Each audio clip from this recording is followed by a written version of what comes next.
Havamın dölbere, delaro mi khare, Şarbala mi pare, ba un nasimi çetare, açre kole yar. बिस्मिल्लाहिर्रहमानिर्रहीम। अज़ादरान इमाम मज़लूम Karbala अमीर कायनात अली इब्न अबी तालिब की वो बेटी जो कि जुर्रत में, बहादरी में अपने बाबा की मिसल थी, जिस मेरी मुराद जनाब सैयदा ज़ैनब सलामुल्लाह अलैहा से है कि ये वो बीबी हैं कि जिसने करबला के मैदान में अपने भाई का भरपूर साथ दिया और हर मंजिल पे बीबी भाई के शाना बेशाना खड़ी रहीं। इसलिए इस मखदूमा को, इस इस्मत व तहारत की मलका को शरीकतुल हुसैन कहा जाता है, यानी कि हुसैन में हर मामलात में शरीकार। करबला का मैदान, करबला के मिशन में इमाम हुसैन के साथ साथ ये शरीक कार रहीं।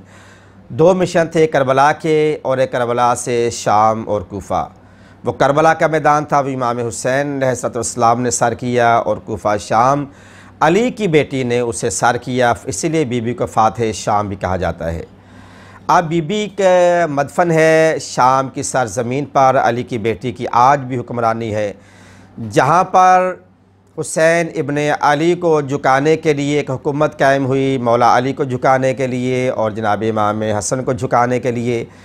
मगर कुदरत का ये इंसाफ देखें कि आज उस सरज़मीन पर अगर किसी की हुकूमत है तो वो अली की नहीं, इमाम हसन हुसैन की नहीं, बल्कि अली की बेटी की है, जो दरअसल असल में अली की हुकूमत है। दरअसल इमाम हसन हुसैन की हुकूमत आज शाम के इलाके में बीबी की हुकूमत है। आज शामियों के साथ जनाब बीबी ज़ैनब सलामुल्लाह अलैहा के तुरबत के सामने झुकते हैं।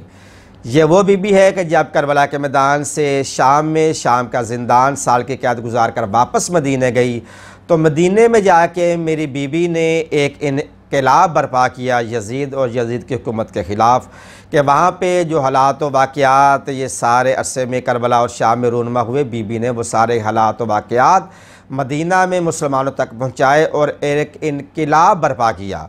यहाँ तक कि लोग मातम करते थे, रोते थे, पीटते थे, मजालिस महफ़िल मुनक़दे होती थी और बीबी उससे ख़िताब किया करती थी। तो जब बीबी किस इनकलाब की वजह से हुकूमत को ख़तरात लाहक हुए तो वाली मदीना ने यज़ीद को लिखा, यज़ीद ने वापस लिखा और कहा गया कि बीबी को यहाँ मदीना से बाहर निकाल दिया जाए। तो फिर इमाम सज्जाद के पास यज़ीद की तरफ से एक कासद आता है, कहता है कि यज़ीद का ये हुक्म है, हाकिम मदीना का हुक्म है कि आप मदीना छोड़ दें।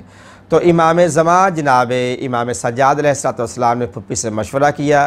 फिर इमाम सज्जाद अपनी फुप्पी अम्मा को लेकर मिस्र में जाते हैं। मिस्र से फिर भाई की मोहब्बत और ज़्यादा मजबूर करती है, तो बीबी वापस शाम जाती है। शाम के दौरान रास्ते में जो वाक़यात हादसात हुए थे बीबी को सब याद थे। बीबी हर जगह पर रुक कर मातम करती थी, नोहाखानी करती थी, लोगों में तबलीग करती थी, यज़ीद के ख़िलाफ़, यज़ीद की हुकूमत के ख़िलाफ़ बीबी क़याम करती थी। तो जब शाम के बाहर एक ऐसी जगह आई कि बीबी की नज़र एक ऐसे दरख्त पर पड़ी कि जिस दरख्त पर इमाम हुसैन अलैहिस्सलाम का सर रस्सी से बांध कर दरख्त की शाख से लटकाया गया था, तो बीबी अपनी अम्मारी से नीचे उतर के उस दरख्त के पास जाके बीबी रोती हैं, पीटती हैं, नोहाखानी करती हैं।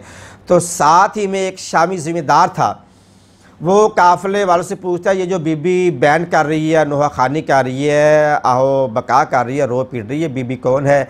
तो बताने वाले ने बताया ये अली की बड़ी बेटी है और इमाम हुसैन की बहन है। तो ये शामी था, बुग़्ज़ मोहम्मद आले मोहम्मद में ये गरक था। इसने वो एक बेलचा उठाया जिससे ज़मीन को खोदा जाता है, उठा के बीबी पर इसने जुल्म किया, जो बीबी के पीछे सर पे लगा और बीबी की कमर पे लगा, जिसकी वजह से बीबी की शाम में शहादत हो जाती है। और बीबी की कब्र मुताहरा इसीलिए शाम में वाक़या है क्योंकि बीबी वहाँ पे शाम में शहीद हुई है।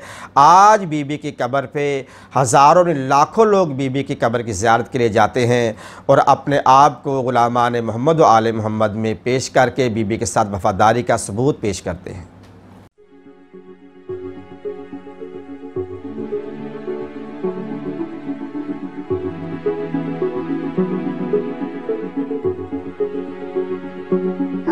समुंदर भर तलवारों में